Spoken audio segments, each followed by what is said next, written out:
This is Sparta! 列奥尼达一世，古希腊斯巴达国王，温泉关一战率领勇士抵抗波斯帝国大军，踹人入井的代表人物。温泉关的英勇表现也让他成为古希腊英雄人物之一。列奥尼达和其他斯巴达男孩一样，从小接受严格的军事教育，别人过节他挨打，锻炼身体素质。斯巴达的国王和其他的不一样，谁有本事谁当，成千上万的人要通过战斗证明自己。列奥尼达在历练当中经历了非人的野外生存考验，与野狼搏斗，并将其置于死地，让他成为了新的斯巴达国王。他一生中最为出名的就是温泉关战役，也是他的归途。一直以来，大家对斯巴达人都有一个误解，说他们是戴个头盔披着斗篷的赤身猛男。上期视频我们也说过，他们的防具变化，正常人怎么会不用防具呢？温泉关他的对手是波斯帝国的薛西斯一世，在公元前481年继承王位，成为波斯的第4位皇帝。波斯是通过掠夺扩张起家的，虽然获得了广大的土地，但是皇帝的贪得无厌让他没办法满足现状。他看着希腊如同烧好的肉一样，吃一口唇齿留香。他当时得到皇位后就在备战，想要一口把肉啃下。公元前481年，薛西斯向臣服波斯的小国征调了25万大军，准备发动第2次希波战争。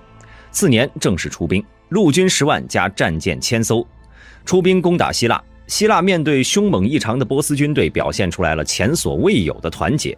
希腊的城邦同盟们和众多的同盟一样，外面看着团结，里边却勾心斗角。这次波斯的入侵让他们明白，自己不和最多是小打小闹，要是波斯人打进来，自己就要成为奴隶了，再内讧就完蛋了。看到这里，总能想到一个人：中华秋海棠叶，虽归于一统。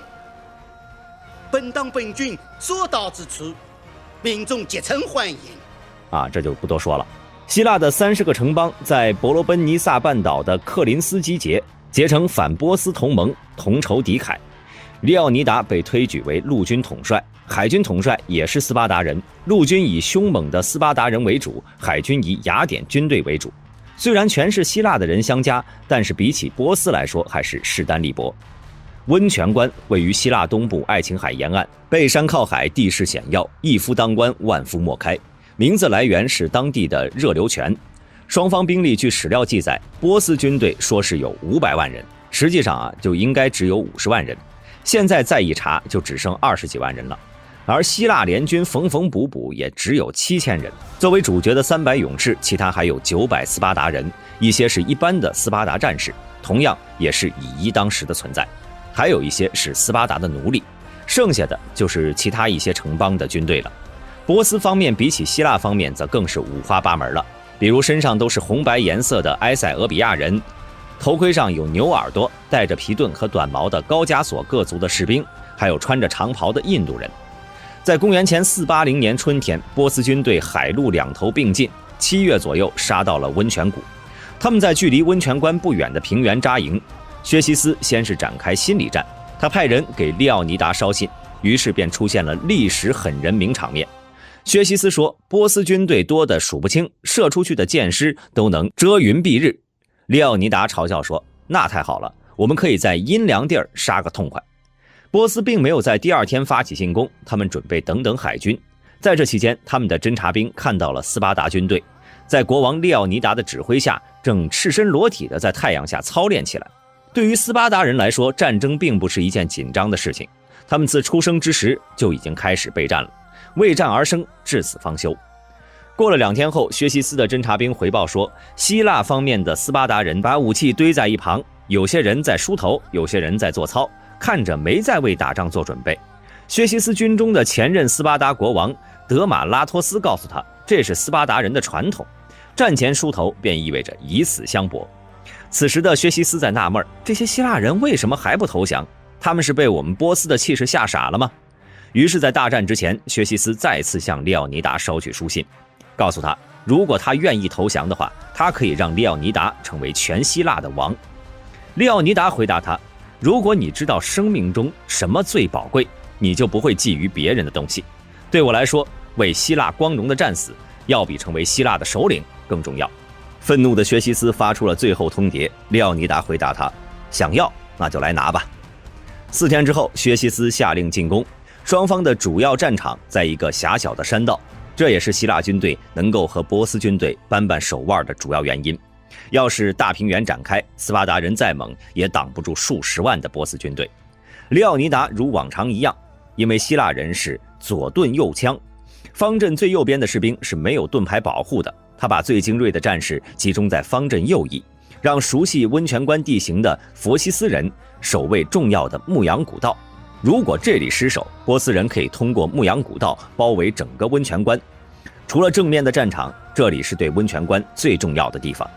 薛西斯因为地势狭窄，选择让步兵轮流强攻，先让之前的希腊战俘当作炮灰，再让自己军队进攻，想用车轮战拖死希腊人，一举两得。波斯第一波进攻的是马拉松战役中烈士的遗孤，渴望为父辈报仇，所以在战场上异常凶猛。在遗孤冲锋的时候，波斯军队来了一波远射，温泉关的守军熟练地架起盾墙抵抗箭矢。之后双方展开近战，斯巴达人利用地理优势居高临下，用长矛刺向手持波斯刀的敌人。此时的薛西斯正急着抓头，波斯人的第一波进攻被挡下，己方死伤无数，而斯巴达人的精锐只有2-3个受伤。薛西斯决定派出他的精锐部队，不输斯巴达人的不死军，在同一天继续向温泉关进攻。不死者发挥了作用，温泉关守军的伤亡增多，薛西斯展露笑颜。利奥尼达则改变策略，假装兵败引诱敌军深进。就在不死军疯狂追击的时候，斯巴达干练的老兵们杀了一个回马枪，打了波斯军一个措手不及。倒下的尸体也暂时阻挡了不死军的进攻，战斗暂时结束。次日的战斗和第一天一样，波斯军没有吃到一点甜头。到了第3天，薛西斯看着日益增多的尸体，选择拿钱财收买温泉关的当地人，看看有没有小路可以突袭温泉关。结果还真找到了，一个叫做艾比阿提斯的农民把牧羊古道告诉给了波斯人。虽然这条路不好走，但只要上去就能打利奥尼达一个措手不及。此前驻守在这里的福西斯城的1000守军，此前没有遭遇战事，早已放松警惕。在波斯人在夜间杀出来后，他们目瞪口呆，波斯人也没把他们放在眼里，赶走之后便向温泉关直去，和正面的波斯军一起完成了对温泉关的合围。利奥尼达在得知牧羊古道已经失守后，让大军撤退。